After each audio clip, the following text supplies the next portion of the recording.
ಹೃದಯಘಾತಕ್ಕೆ 22 ವರ್ಷದ ಬಿಕಾಂ ವಿದ್ಯಾರ್ಥಿನಿ ಬಲಿಯಾಗಿದ್ದಾಳೆ. ಚಿಕ್ಕಮಗಳೂರು ಜಿಲ್ಲೆ ಶೃಂಗೇರಿಯಲ್ಲಿ ನಡೆದಿರುವಂತಹ ಘಟನೆ ಇದು. 22 ವರ್ಷದ ಬಿಕಾಂ ವಿದ್ಯಾರ್ಥಿನಿ ಹೃದಯಘಾತಕ್ಕೆ ಬಲಿಯಾಗಿದ್ದಾಳೆ. ಚಿಕ್ಕಮಗಳೂರು ಜಿಲ್ಲೆ ಶೃಂಗೇರಿಯಲ್ಲಿ ನಡೆದಿರುವಂತಹ ಘಟನೆ ಇದು. ಶೃಂಗೇರಿ ಬಿಸಿಎಂ ಹಾಸ್ಟೆಲ್ನಲ್ಲಿ ವಿದ್ಯಾರ್ಥಿನಿ ದಿಶಾ ಸಾವನ್ನಪ್ಪಿದ್ದಾಳೆ. ಅಂತಿಮ ವರ್ಷದ ಬಿಕಾಂ ಅನ್ನ ಓದ್ತಾ ಇದ್ದು ವಿದ್ಯಾರ್ಥಿನಿ ದಿಶಾ.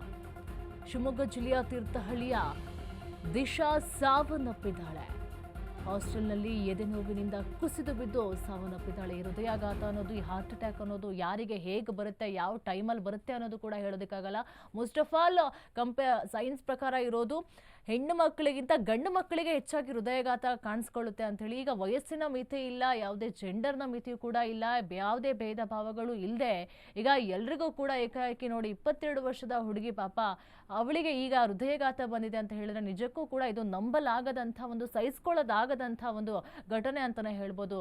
ಪಾಪ ಬಿಕಾಂ ಅನ್ನು ಓದ್ತಾ ಇರ್ತಾಳೆ, ಫೈನಲ್ ಇಯರ್ ಬಿಕಾಂ ಅನ್ನು ಓದ್ತಾ ಇರ್ತಾಳೆ. ಹಾಸ್ಟೆಲ್ನಲ್ಲಿ ಎದೆ ನೋವಿಂದ ಕುಸಿದು ಬಿದ್ದು ಸಾವನ್ನಪ್ಪಿರುವುದು. ಹಾಗಾದ್ರೆ ಯಾಕೆ ಹೃದಯಾಘಾತ ಹೆಚ್ಚಾಗ್ತಾ ಇದೆ? ನಾವು ತಿನ್ನುವಂಥ ಫುಡ್ ಇಂದ ಆಗ್ತಾ ಇದೆಯಾ, ಅಥವಾ ಯಾಕೆ ಈ ರೀತಿಯಾಗಿ ಆಗ್ತಾರೆ? ಯಾಕಂತ ಹೇಳಿದ್ರೆ ಈಗ ಹಾಸನದಲ್ಲೂ ಕೂಡ ಸಾಕಷ್ಟು ಹೃದಯಾಘಾತಗಳು ಕೂಡ ಆಗಿರೋದನ್ನು ಕೂಡ ಕಾಣ್ತೀವಿ. ಈಗ ಮತ್ತೊಂದು ಪ್ರಕರಣ ಕೂಡ ಈಗ ಬೆಳಕಿಗೆ ಬರ್ತಾ ಇದೆ.